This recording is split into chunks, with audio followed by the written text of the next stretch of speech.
Season 7 of Sun Coaches Podcast is proudly brought to you by Titan Sensor. Season 7. That was my number in high school, so maybe this will be lucky for us. We'll see.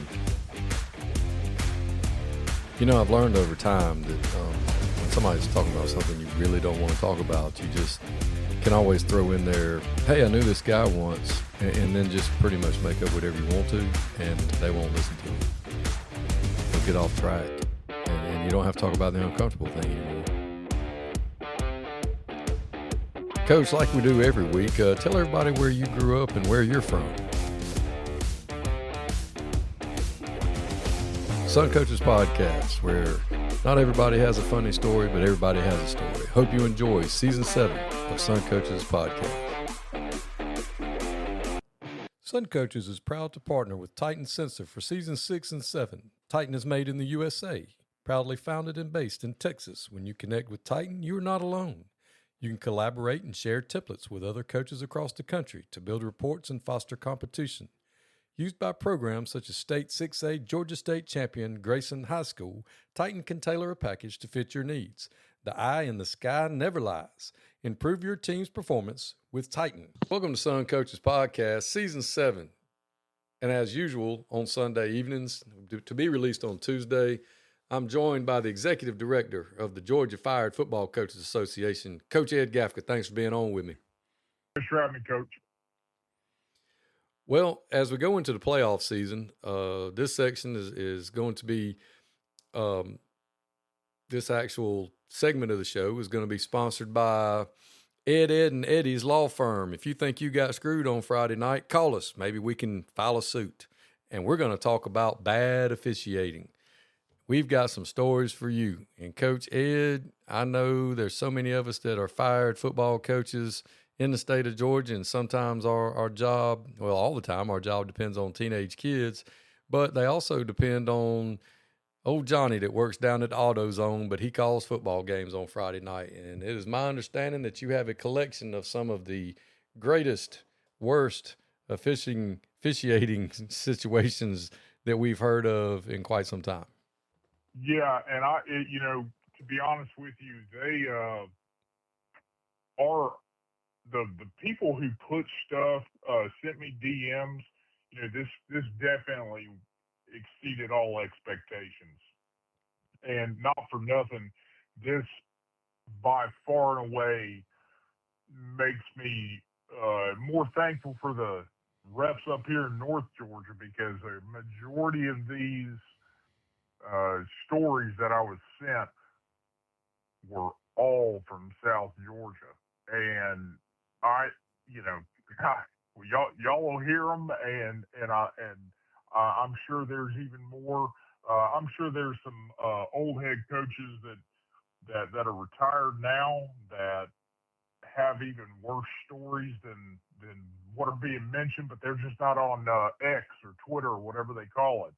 So somebody needs to get in contact with a few of those guys who are retired and get some of their stories. But yeah, so this first, I'll just start it off.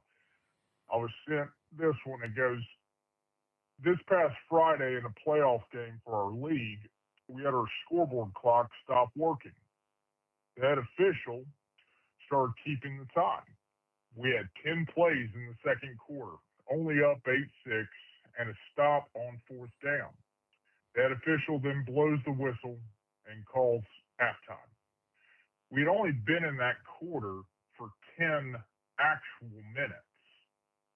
We did end up winning by 2 at the end, but it's just insane they couldn't keep the clock right. The scorekeeper apologized after half and told us, well, we should have had about 8 more minutes on the clock. Coach, what do you think about that?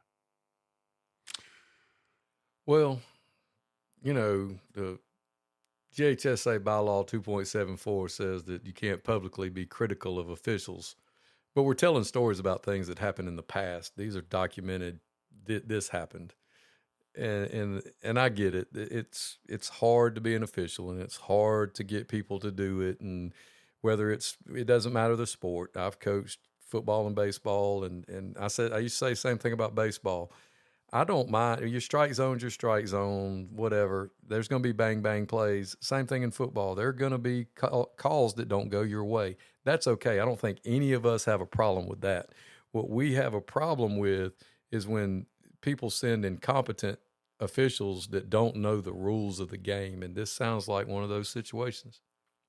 Well, if there's a common thread here through all these stories, it's a lot of that. It's a lot of not understand the rules, not understand the game, and yeah, all of these are past offenses, obviously that have left a certain scar on a lot of coaches, and rightfully so. This next one, which I think is pretty well known down in South Georgia, the Gold Leaf Officials Association awarded Bacon County with 3 points for kicking a kickoff through the uprights.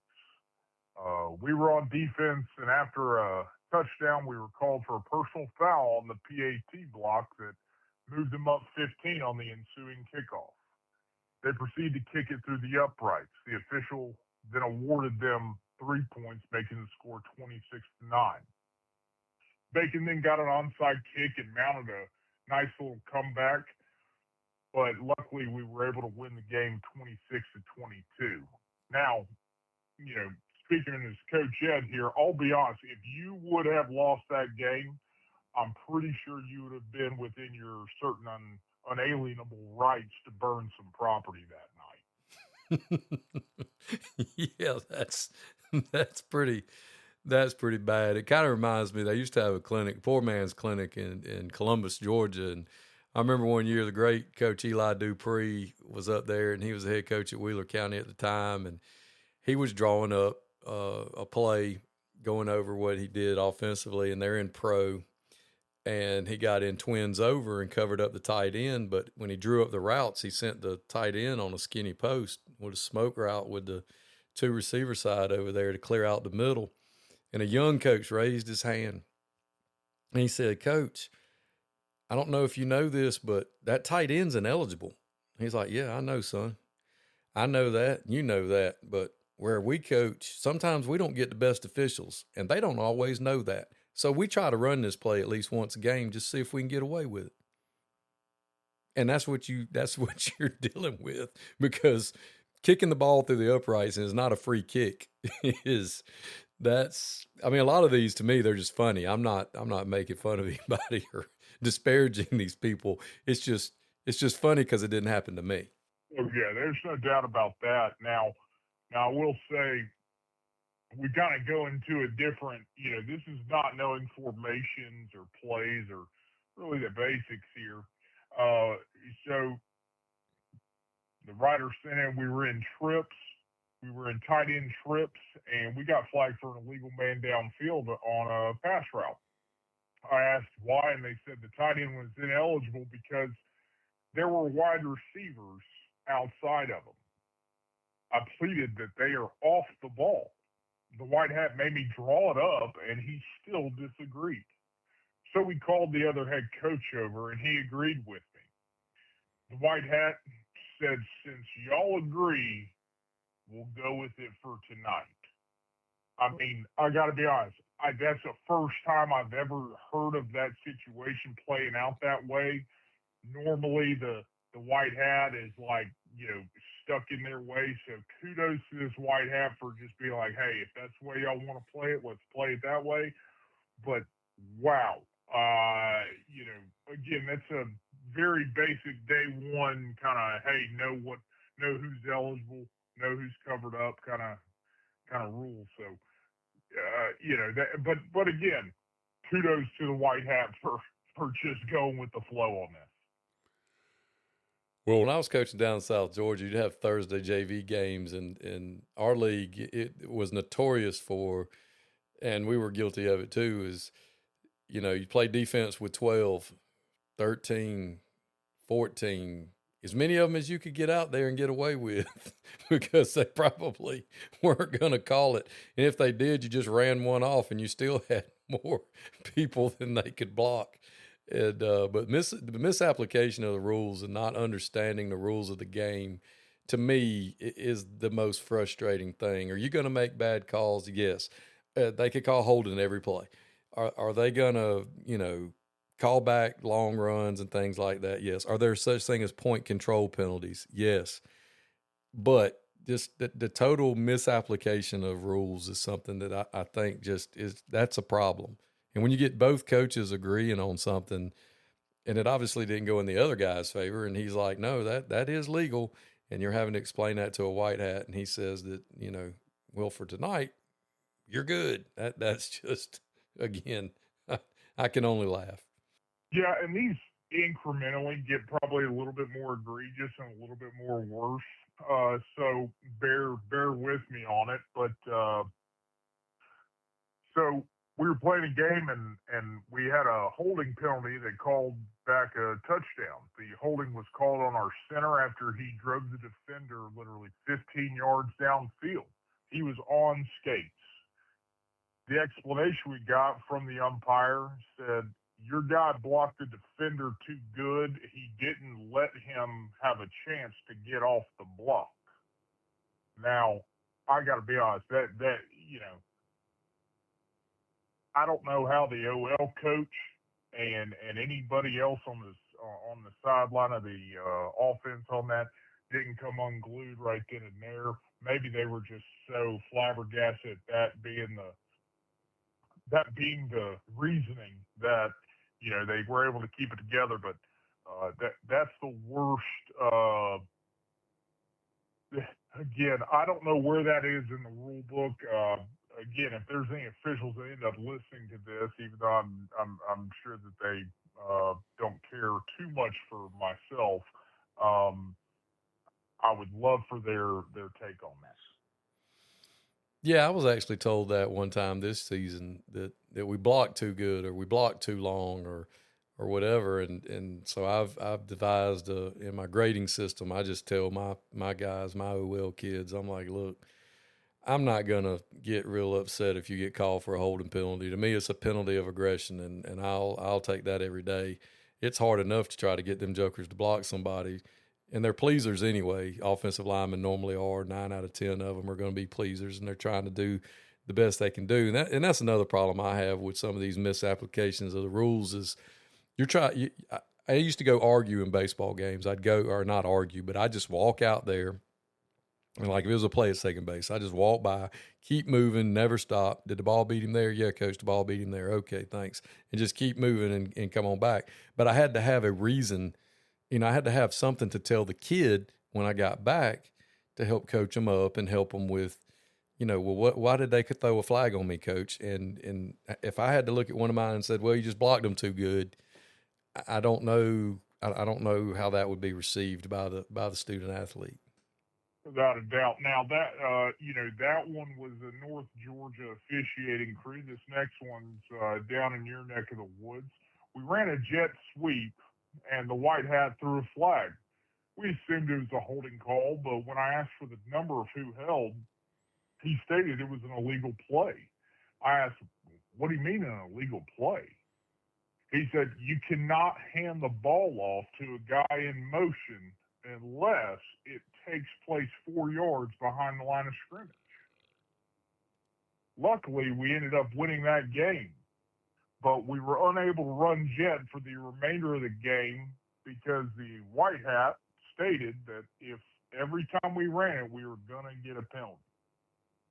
So my question is Roger Holmes in Dublin running a legal play that we don't know about? I mean, that to me would have just sent me over the edge. I don't know about you, Coach. I can't speak for Coach Holmes on this, but I'm fairly certain he would have lost his mind over that too. His jet is a pretty staple play from under center wing T teams, and I wouldn't even know how to respond to that. It's probably why I'm not a head coach, is I don't have the character required to be able to. The man of constant sorrow is not going to be able to handle that. I just wouldn't even know what to say. Okay, well, there's that. I mean, I really, the more I hear these, and this is the first time I've heard these too, so I'll be like the audience. I'm hearing these for the first time, and it's just like, man, that's just when you think you're having a bad night. Just remember, it could always be worse. Yeah, and for the one seeds and the 1% coaching staff that always seem to get the A crews. This is how the other 99% live. This is what we deal with. So you know, understand that this is a commonality. You know, they're not. We don't get an extra crew. We don't. I mean, heck, half the time we're lucky if the crews, you know, have matching outfits. So, now this one is the first time I've ever heard this one. Our kicker was called for being offsides on a kickoff. We were setting up for an onside kick, and they threw the flag.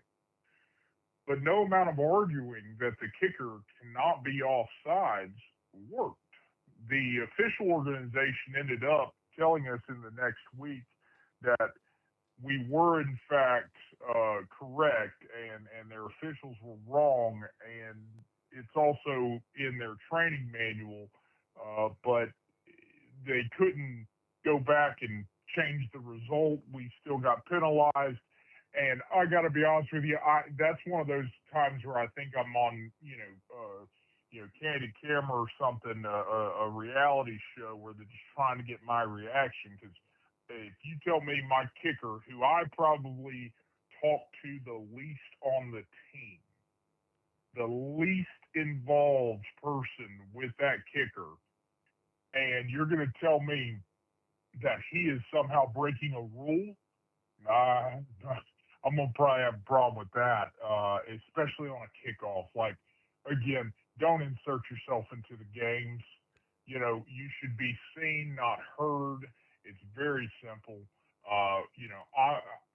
I think that we need more officials, but we need good officials, right? Like, we don't just need warm bodies. We can all get mouth breathing warm bodies out there and pay them $50 a game.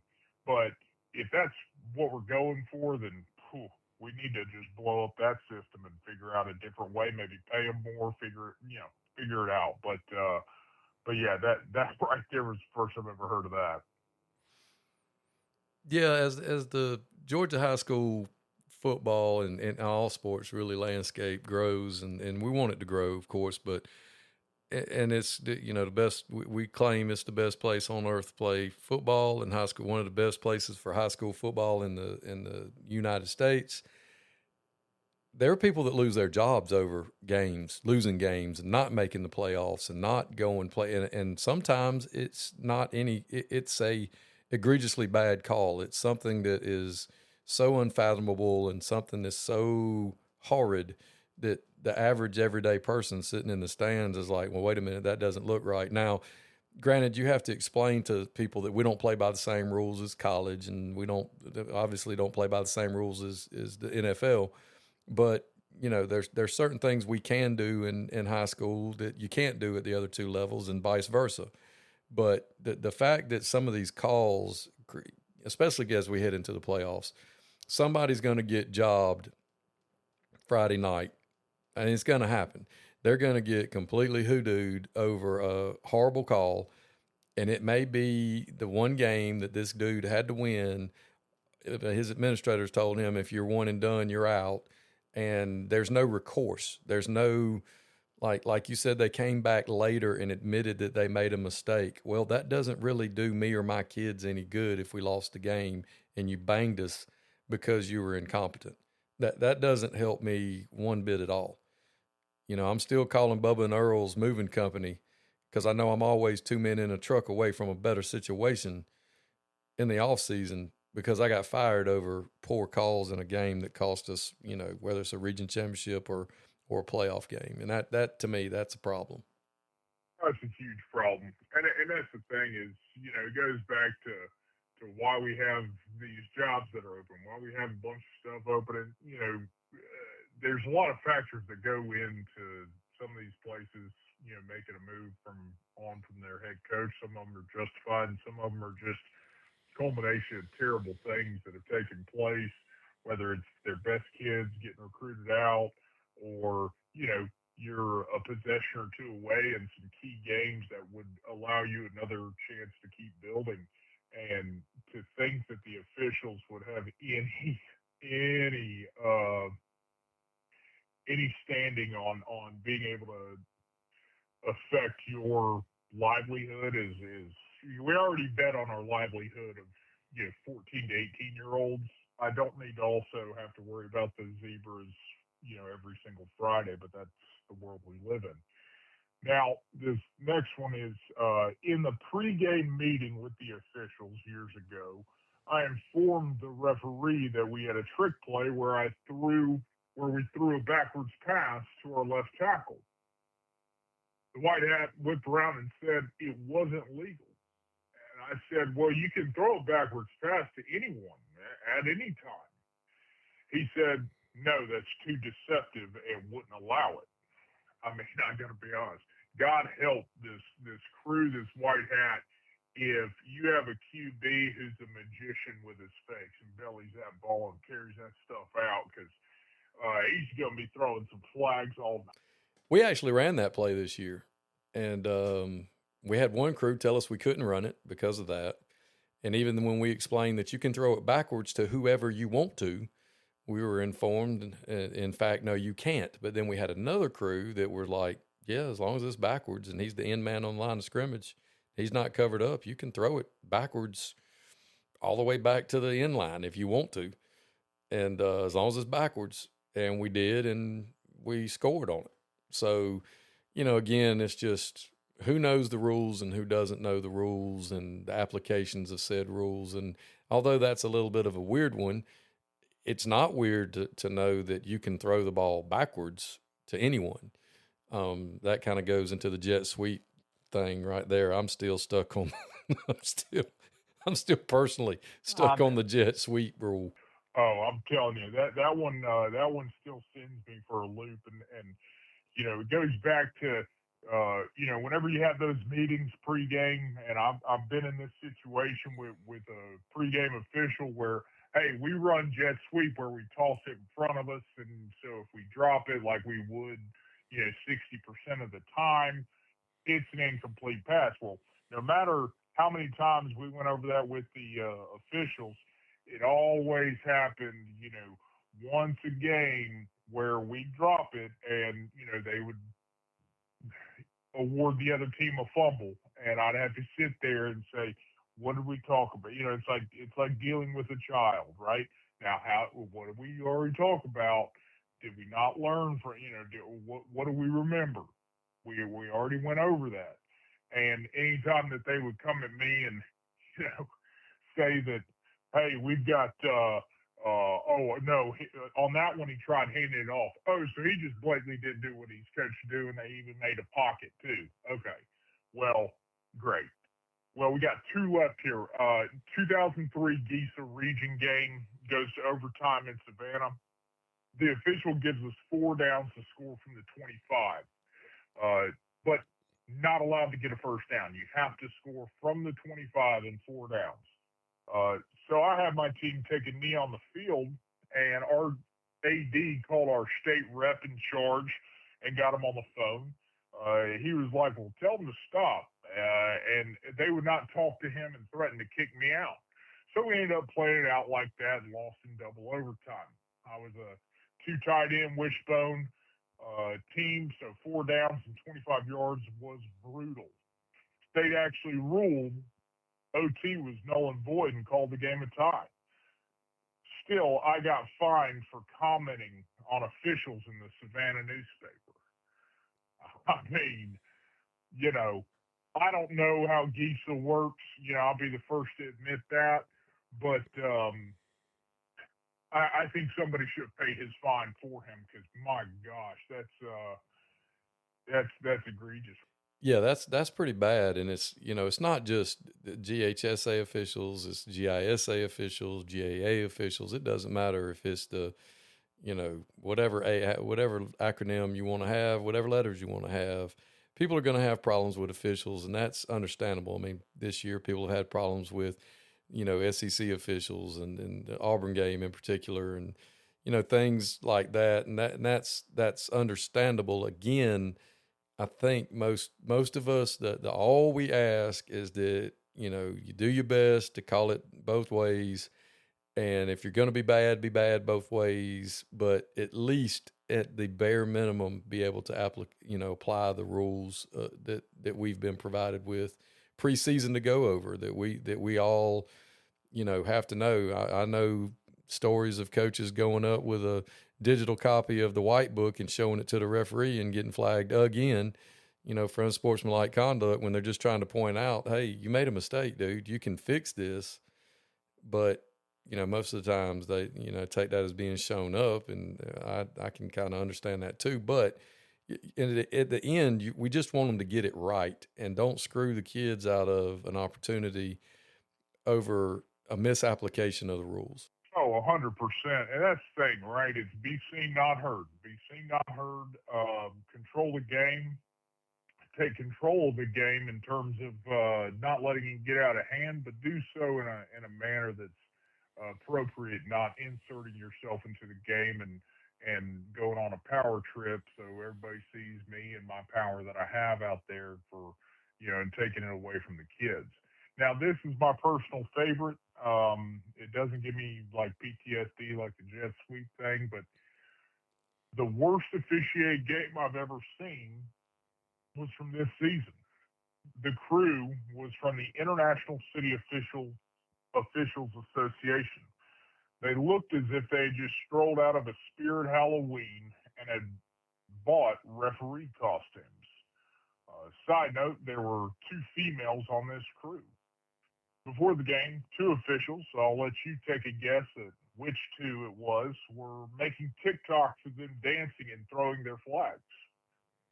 The white hat was even showing them where to stand and was reviewing the hand signals with them as well. There were some absolutely terrible calls during the game, but the worst was a penalty thrown by one of the TikToker back judges on our sideline on a punt that went out of bounds. Our opponent punted to us, and the ball rolled out of bounds. The back judge threw a flag.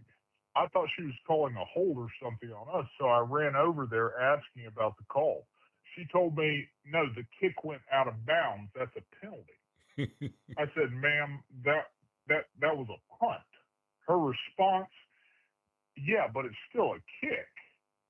So the crew discussed the call, and they ended up calling offsides on us, which resulted in a first down for the other team.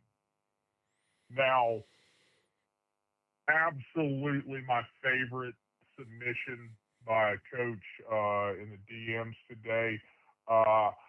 Just painting that picture perfectly for me was because, I can't imagine being in their shoes in that situation, but I mean, just outstanding, painting that picture, and again, not everybody should be an official, and I don't care if you're a boy, a girl, whatever it is, know the game, right? Know the game. Maybe take the training, to the rec ball level. Let's build up from there. Don't just jump in on varsity on Friday nights, because this is how games end up being in doubt because of people that are more concerned with getting views on TikTok than actually. Yeah, I think that was a good one to sum up our officiating do's and don'ts and warning list as we go into the playoffs this week, because again, I don't even know how there's no way, me knowing me, there's no way that I could sit there with a straight face. I mean, I could probably keep from going ballistic, but there's no way I wouldn't say something smart to them about whatever. And that last story, and I'll end it on this. We'll move into the next segment. But it just goes to show you that they're going to back each other. That's the other thing that irks me. If you know somebody did wrong, just fix it. It's okay. That people make mistakes. Yeah, we waved it off, or hey, we fixed this flag, or hey, we know it was a punt, not a kickoff, and so there's no flag. Y'all got the ball right there. Not manufacture a call to make this person. They still made the show. They still when they're still getting laughed at. And I hope their TikTok got 1 million+ views and went viral. But anyway, we'll end that segment. And we had some big news from the JHSA last week as everybody waited with bated breath as the FTE numbers came out. And now we're everybody's had a week or so to try to lobby to move in or out or up or down from wherever they got classified. And Monday or Tuesday, they're going to come out with regions. And so just to remind everybody, this segment is brought to you, as always, when we talk about moving, from Bubba and Earl's Moving Company. Remember, you're always 2 men in a truck away from a better situation. If the FTE numbers didn't fall in your favor, call Bubba and Earl. They'll get you to a place where you got a chance to win, regardless of what region they put you in. Bubba and Earl's Moving Company. So I am sure that Coach Ed has an opinion, at least one, on the FTE and the count and how these things are going to shake out and what's going to happen after these regions are released either Monday or Tuesday. Well, to be honest with you, I think that FTE and Form Bs kind of go hand in hand for me, where I would love to know how people are able to manipulate the numbers to reflect certain things, right? I'm not going to call out every single aspect of some impropriety here that I think is taking place, but you've got schools that have somehow misplaced or displaced like 200-300 kids just to kind of stay a little bit low. And again, that would be such a great opportunity for a clinic at Glacier to just, again, you have a Form B in the morning and then you have the FTE account in the afternoon. To me, I think you would get more attendance, and you could set up a booth right there and really get a lot of information. You could probably set up a dang Titan sensor tent right there and just get a whole mess of business because the coaches will be flocking to that thing. And so, from my standpoint, FTE is frustrating because it's taking a look at obviously the whole student population based on who's district where, who's out of district, all that good stuff. And I went in on it on X and put out just kind of an explanation.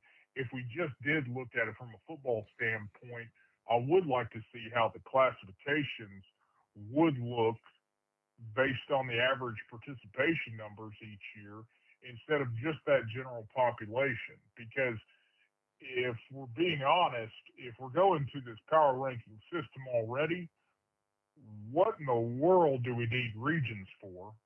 And because they're already going to hamstring me and handcuff me with having to worry about my region actually being okay, and I cannot control my schedule but a couple games. I have to schedule for a couple games and then hope and pray to God my region doesn't get boat raced. So I would like to see it from a football standpoint specifically.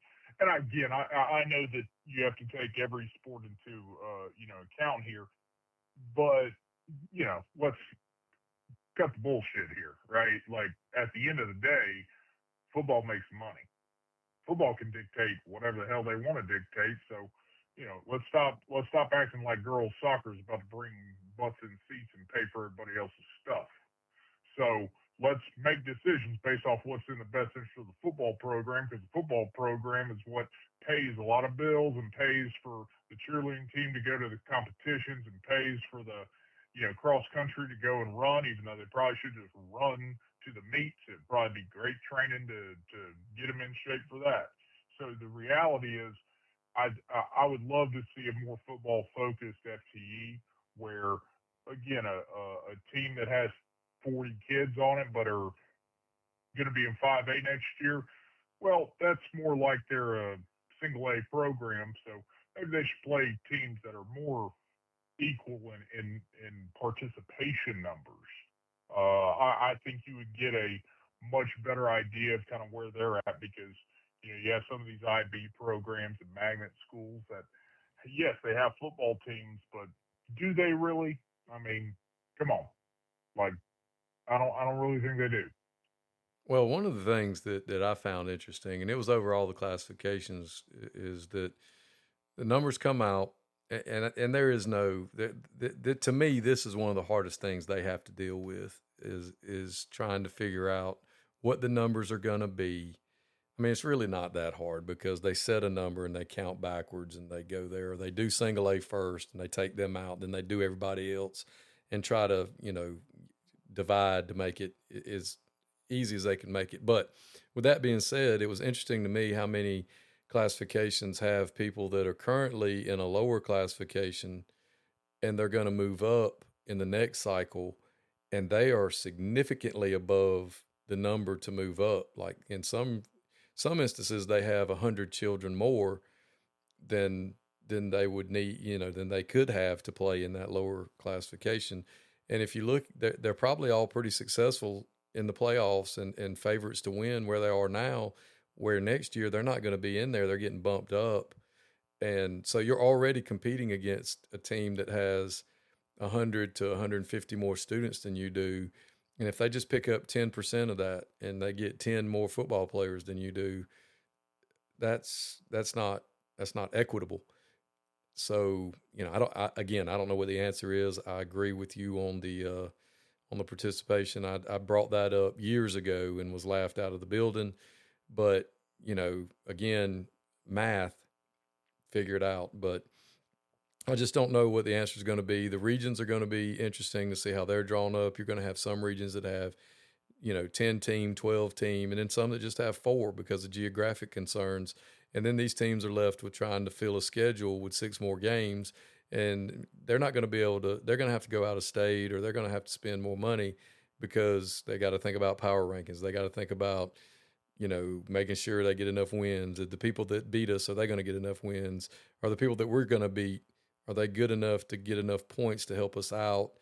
I mean, it's just, it's a daunting task. And I don't envy anybody that has to deal with it. I just thought we'd bring up FTE and talk about that since it was something that happened last week and the regions will come out, Monday or Tuesday and we'll move on from there with FTE and numbers. So it's going to be interesting one way or the other. No doubt about it. I think at the end of the day, regions, uh,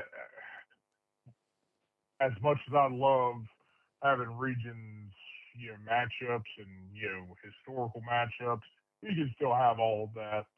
Just go non-region. Just go non-region, as in go do away with the region so we can actually make our schedule as competitive as possible. Since you are going to be judging us on a power ranking system, and ultimately, I think everybody would be a lot more happier. But I hate it for a lot of the teams that are about to just set, get ready for the next 2 years of, hope to God they only have 4 or 5 teams in their region so they can schedule some wins against competitive, half competitive games because they're about to just get just absolute bent over a barrel, for the region games, and they're not going to make the playoffs, and they'll probably fire the coach in 2 years. So, yeah, we'll see how the regions come out, and hope to God it's not terrible. Well, talking about coaches being fired in 2 years, I'm glad that you made that little segue to us into the next segment of the show, which will be jobs this week. Last week we talked about 5 jobs that were open, and in the span of a week we've had about 12 to 15 more jobs come open. And you put a cool post on X where you got stepping stone, headstone, and capstone, got them separated into that. And Sun Coaches does an in-depth, highly convoluted formula where we take into account support, administration, demographics, facilities, and overall history when we give our rating. And we were pretty much spot on with our thoughts on what kind of jobs are open. And as usual, we've already got some people butthurt about what we said about their particular jobs and their situations and jobs that are open. And you can't take it that way. It's not. We just want people to be forewarned and educated when they're in the job market. And for a lot of people this past Friday, when they took up the costumes, they were in the job market. They're looking for a better situation, greener grass, and moving on, moving up, whatever it is they want to do. They might be like George and Wheezy, and it might be time for them to move on up. And if that's the case, I want them to make informed decisions and know what's going on, because I don't need them coming at me on X on my cell phone, or when they see me at a clinic and they get all butthurt about, you didn't tell me that, I didn't realize it was like this. No, we told you. Now, every one of these jobs is going to get filled. I'm going to say that every single week, and rightfully so. And there's somebody out there that's the perfect fit for each one of these jobs. And if your place isn't one of those places that is spoken highly of, instead of getting butthurt about it, you might want to either A, call Bubba and Earl's moving company and get to a better situation, or two, figure out what you can do with your administration to make the place better, because that's the only thing that's going to change it. Again, these aren't our sole opinions. These are a collection of opinions that we receive from everybody in the coaching community, as we are fairly well connected in the state of Georgia with the coaches in the coaching community. So this isn't just the man of constant sorrow or Coach Ed's personal opinion. My personal opinions are irrelevant. This is just a collection and a conglomeration of what we have gathered, our data that we put out there. So with that being said, last week we talked about, let me look at my paper, Johns Creek, Bainbridge, Wayne County, Windsor Forest, and Salem. There's been a heap more jobs come open since then, Coach Ed. So let's throw some out there and see what we got. Yeah, and just piggybacking off of what you said, I'm based up here in North Georgia, and Coach is down there in South Georgia. I'm gonna be the first to tell you that luckily, if you see me at a clinic, you know, you ain't gonna know it's me. Number one, and number two, uh, I'm definitely gonna be a little bit more prejudiced to some of these South Georgia games, just because, or South Georgia jobs, just because I don't love the heat and I don't love the bugs. But it does not mean that again, about 90% of it's gonna be the truth, with a little bit of satire, thrown in there. So understand it's nothing against your program or your community. It's just the reality is, um, there's a lot of jobs in North Georgia that aren't very good, and a lot of places to live in North Georgia that I wouldn't like to live either. So understand that it has nothing to do about you, your trailer, and the walking distance to Walmart. I could care less. It has everything to do with setting coaches up for realistic expectations, because if you don't have those, you're screwed anyway. So jumping right off, we had Mountain View come open. Mountain View is up here in Gwinnett, has great access to athletes. You look at them get off the bus. It's a good looking football team, but the support from the top down is just not there. And the one common thread with any of these jobs that have been open, kind of early, I put this as a headstone job. A headstone job is one where it's kind of where your coaching career lays to rest. It has nothing to do with your ability as a coach.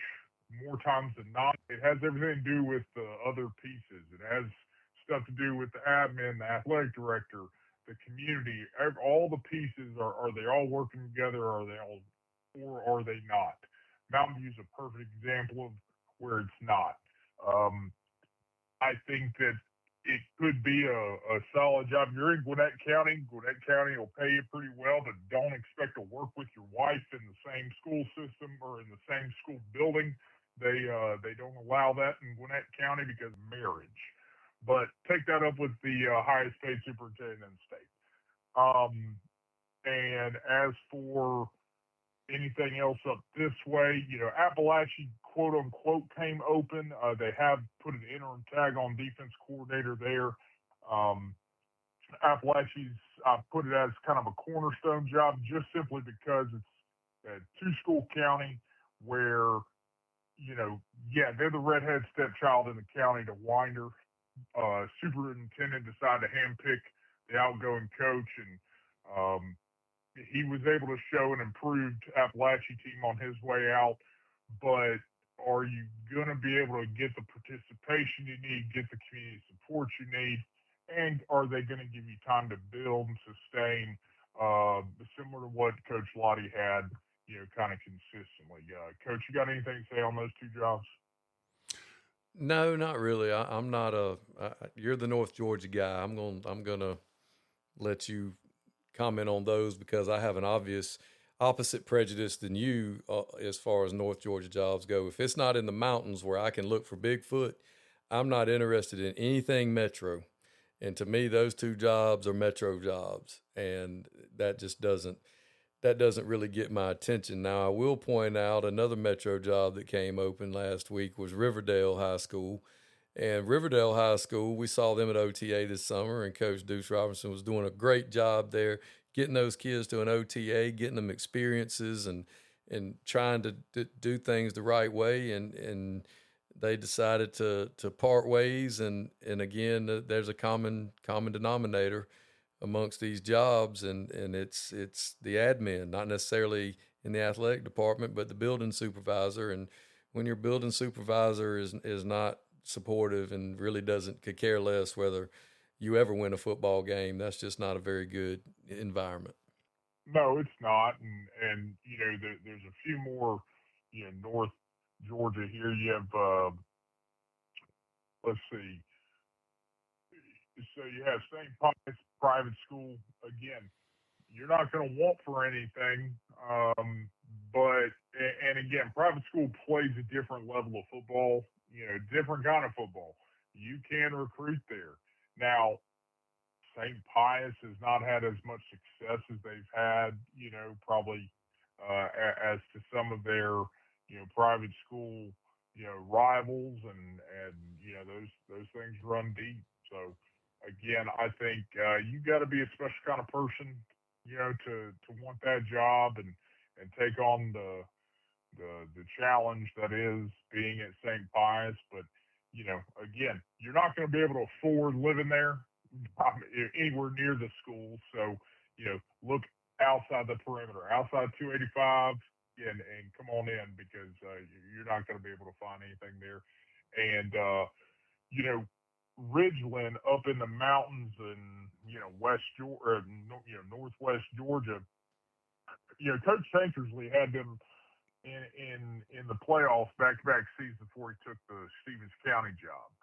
So it has had success. I did put it as a headstone job just because, again, are you able to consistently get kids in the program and have a mountain level of success, right? So mountain schools have, in my opinion, a ceiling.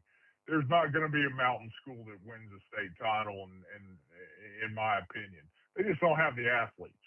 Now you can be really competitive and win 10, 11 football games, and then as soon as you know Irwin County comes up here and just boat races you with kids that you haven't even experienced, or you got Rockmart, or you've got all these other teams that have speed, not mountain speed, but actual speed. That yeah, you're going to get beat, but you can have sustained success, or it's just one of those places where if you don't get the right crop of kids, um, you're gonna be 3-7, 4-6, 2-8, 3-7.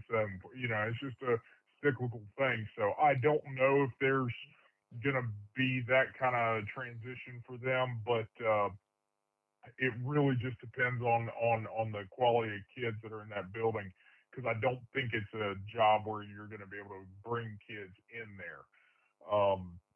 So to me, that's going to be a tough one. And the last one's Fannin County, another similar deal. I put that as a stepping stone job just because what Coach Sheehan's been able to do at Fannin has been outstanding. It would have been like one of these headstone jobs prior to him taking that job, because they were a 3-7, 2-8 football team for a long time, and he's been able to consistently have success there. My only concern with anybody trying to take that job would be, are the expectations now where that's the standard? And that's okay if that is the standard. I mean, that's a testament to what he's done. But, is it realistic? Are there kids in the middle school that are going to be able to actually build? And to be honest with you, I think if you're able to manage the expectations, you're going to get paid well. You're going to live in a gorgeous part of the state. You are not going to have the best athletes, and as soon as a team with better athletes come in, yeah, you're going to get beat. But I, we always say Jimmys and Joes. Well, I mean, you literally just have Jimmys and Joes. You're going to have like 11 on offense and 11 on defense. So realize that you are not going to have speed. You're not going to have quick twitch anything. Okay, it is going to be hard-nosed kids, and it's not a bad place to live, not a bad pace. I think those were the biggest ones up in North Georgia that came open. I could be missing one or two, but that's what I got. Yeah, the Fannin County job, they knew ahead of time that he was going to retire, and I think they have put a plan of succession in there. And the guy that's probably the favorite is elsewhere in the state right now. And when his team gets done playing, the ball's in his court, as far as I understand, of whether or not he's going to take it or not. And like you said, Ridgeland's a different kind of a situation. It's right there on the border. Chattanooga's right across the way, and are kids going to come from Chattanooga to go there? Are you going to be able to get those kids in? There's two really good programs in Chattanooga. Are you losing kids to those programs? I don't know. I'm just spitballing here as far as those go, but those were the biggest jobs that came open last week. There were a few other ones, but they were directional city school and just not, Central Macon came open down here near me. Coach Law is one of the finest men you'll ever meet. Great football coach, did a great job. His administrator is from Mississippi and says she was used to winning football games and didn't understand why they couldn't win football games. Well, I got bad news for you, honey. You ain't in Mississippi. You in Bibb County, and you ain't the school in Bibb County. And you ain't going to be the school in Bibb County. And you get moved up to 5A. Get you some of that. So, success can't always be measured by wins and losses of what people do in a program. So, I know that was definitely one that stuck out to me. And, the West Side Macon is coming open. The great Coach Spoon Risper is retiring, and he's just been one of the best guys in the business, one of the best, most well-respected coaches in the business, and he's getting to ride off to the sunset.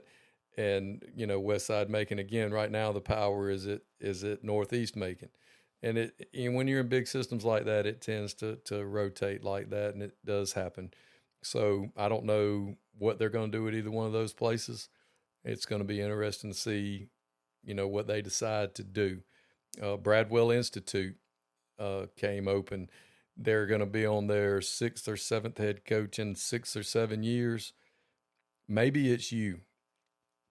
If the same thing keeps happening over and over and over again, then by law of averages, it is highly improbable, not impossible, improbable. It's mathematically improbable that every single person you hire is incompetent and doesn't know how to run a high school football team. Odds are it's upper level administration sticking their nose and their hands in places that don't need to be stuck. Hire your people, let them do their jobs, and get out the way. And as you said last week, tell me how I can say yes. And to me, that's the biggest thing that people need to think about as they go into the job season. And I've always said this: until the playoffs are over, if a job comes open, it ain't very good. It's probably not very good unless it's a name job. And it's just not. I mean, historically, I've been keeping up with this for 25 years, and I'm just telling you, if it's open now, unless the guy retired and he's just being nice and letting them, do their due diligence as they search for the new head football coach, it's not a good job. It's just not. I mean, historically speaking, and by historically speaking, I mean 18 out of the 20 are not going to be very good jobs. Now, again, somebody's going to take them. Everybody's going to fill one of these jobs. And there was another metro school that came open up there last week. I think it was Riverwood. It's an IB school, is it not, Coach? Is it Riverdale or hold on? Hardaway was the IB school. I want to say North Springs was the magnet school in Fulton County, which is with Milton Roswell and all that. So nothing like being the smart school and in that and trying to compete with football. Let's see, Riverwood, yeah, IB program, and so yeah, I mean, God bless the IB kids. I really start hoping that they end up. I know it's student athlete, but damn, I can't win football games with a bunch of IB students out there. I wish I could. I wish I could, but no. If we're gonna compete with these teams that are in some of these regions, I mean, I might need some waivers for non-IB students, and also I think there was Union Grove. Uh, Again, that's another hit or miss job in Henry County, and Hardaway in Columbus. Uh, Again, God bless you. You live in Columbus, and it's an IB school in Columbus. That's gonna be tough. That's gonna be real tough. God bless you. Um, but yeah, I think that was there. I think McDonough came open uh, just last night, maybe, but I hadn't done the research on McDonough as much, so I'll update the list as we go forth towards the playoffs on Friday and that first round after our lovely bye week. Which segues us perfectly into the playoff situation. We might have a little bit to say about it, maybe not, but we're going to leave this last segment brought to you by Jimmy Joe's Quick Sack. Come on down to Jimmy Joe's and get your blue Takis and orange Powerades as you head to the game this weekend.